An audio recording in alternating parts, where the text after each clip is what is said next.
Chapter 32.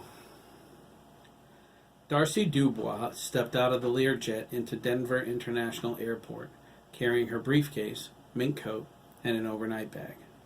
She greeted the attendant with a nod and checked the reception area for anything suspicious. She always went first. Point guard was part of her job. The director's safety was her responsibility, even if it cost her life. She was Tom Granger's guardian angel. Darcy thought, I wonder if he knows how much I want to blow his brains out. The coast was clear. 2 undercover FBI agents stood by the reception desk. Darcy spotted them easy. It was in their poise, their stance, the way they carried themselves. Her agency training allowed her to see all of this. Friendlies are easy to spot. It's the bad guys you need to look for. A glint in the eye, the twitch of a finger can speak volumes. Nothing escaped Darcy's notice. She was the deadliest agent serving today.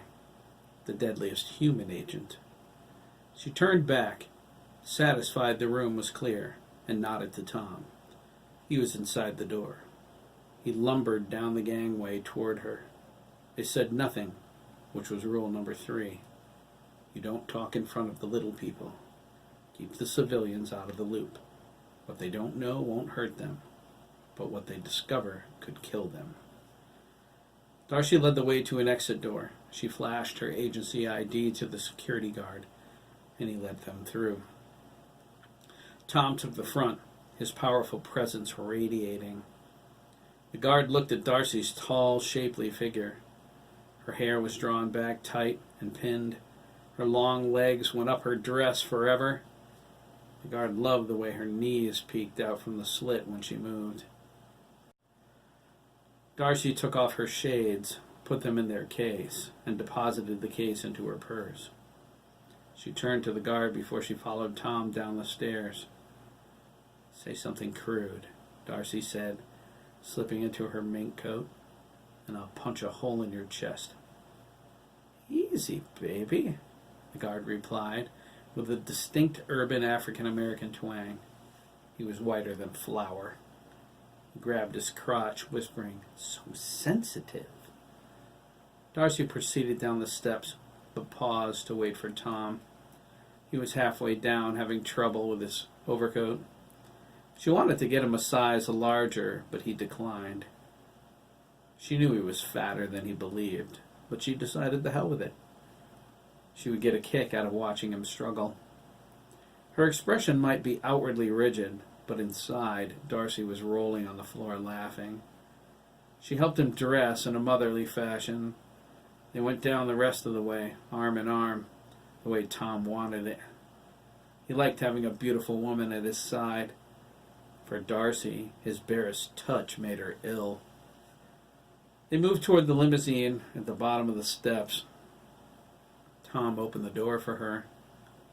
Here you go, babe, he said, looking everywhere except at her. He squinted into the wind. The snow melted on his cheeks.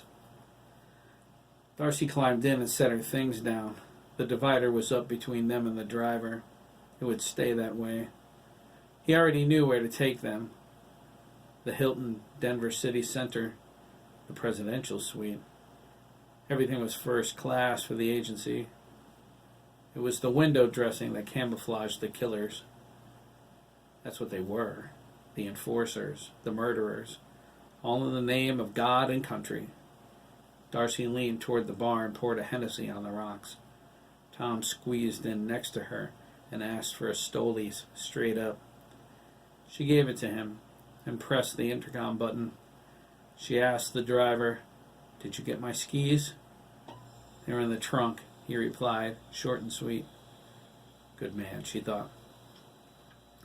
Tom shook his head. One of these days you're going to break your neck. Skiing, rock climbing, skydiving. You have a death wish. Darcy ignored him, like she ignored his hand on her knee. She was going to hit the slopes, and he could take a flying leap. He didn't need her to babysit him 24/7, despite what he thought. She sometimes wondered if he trained her as his assistant or his surrogate mommy. She turned her head to hide her grin. She looked out the window at the falling snow. It seemed to be cleansing the earth. Judging from the volume of flakes, Darcy thought, the world needs a lot of cleansing. A group of teenagers played on a snowbank near the traffic light at the airport exit. Her attention focused on a lithe African-American girl with pigtails, a vision of her younger self. Darcy longed for a chance to be that girl again. If time travel were possible, she would go back, find herself, and change things so Tom would never become part of her life. I hope the weather doesn't interfere with the test run, Tom said, interrupting her thoughts. It won't, Darcy replied. She thought, you fat buffoon. The test's in New York City, remember?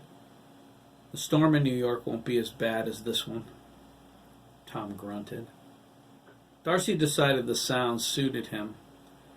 At least they were going straight to the hotel. Once there, she could escape his leper's touch. Tom anticipated spending the night with her. It wasn't happening. She wasn't in the mood, but she wasn't an angel either. She tolerated his touch in the past, and would again. Even though Tom makes love like a gorilla, Darcy thought. She supposed he filled some need in her. She didn't know what that need was. Her lack of a father figure, maybe. Her real dad, a Navy SEAL, was killed in combat. Gramps was always there, but it wasn't the same. Still, tonight was out. Tom would have to find some other way to battle his escalating testosterone.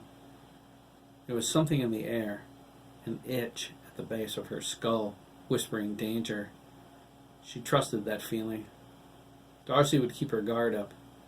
Once they were in the hotel, she would hit Tom with the old, I've got my friend excuse. She couldn't even say the word period without making him nauseous. But she took what she could get. The limo pulled up to the Hilton. A uniformed doorman welcomed them. He commented on Darcy's black mink. She told him to have the bags sent to the presidential suite and handed him a 50. She walked through the lobby, radiating grace. Heads turned. Conversations stopped as they passed. Men became self-conscious, stunned by her beauty. Darcy loved every minute of it. She knew she was beautiful, so she let them stare.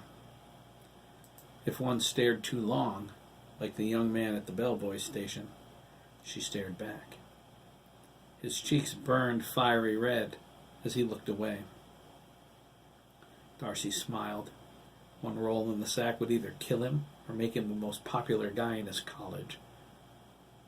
They entered the elevator with the bellhop, a 20-something blonde woman. Tom stared at her until he caught Darcy's look. He took her hand in his and patted it. Darcy pulled away, demonstrating her displeasure. For a man of such importance, Tom was a pig. He respected nothing and no one outside of the agency. Women were property. People lived until his signature was on the sanction order. Darcy kept the rubber stamp in the top drawer of her desk. The bellhop barely closed the door before Tom made his move. He pressed against her, licking her ear. She whispered her excuse. He sulked away. Darcy carried her things into the living room. The couch has a twin sofa sleeper, she thought. Tom won't bother me again. He'll probably get drunk and pass out. She sported a wry smile. Better for me. She pulled out her laptop and logged into the agency's private satellite connection to the internet. It was for agency officers only, specifically her, Tom, and Michael Chang. Ordinary agents used whatever ISP they could with the appropriate safeguards. She needed to check the central database and post the necessary agent instructions on their covert web pages. After that, she would retire. In the morning, she would come up with another reason not to put Tom out of the world's misery. She logged onto the database. The first thing she saw was an automated notice of a red alert from the complex. A message for Tom followed. Lieutenant Colonel Ryan reported Kelly's collapse and Dr. Wainwright's demise. Darcy read both messages with concern. Tom picked up the phone in his room and dialed the complex. Dr. Meyer-Brandis picked up on the second ring. "Carolyn?" Tom asked, clearing his throat. "We're here. Contact Danziger and arrange for Oliver to be picked up. It's time."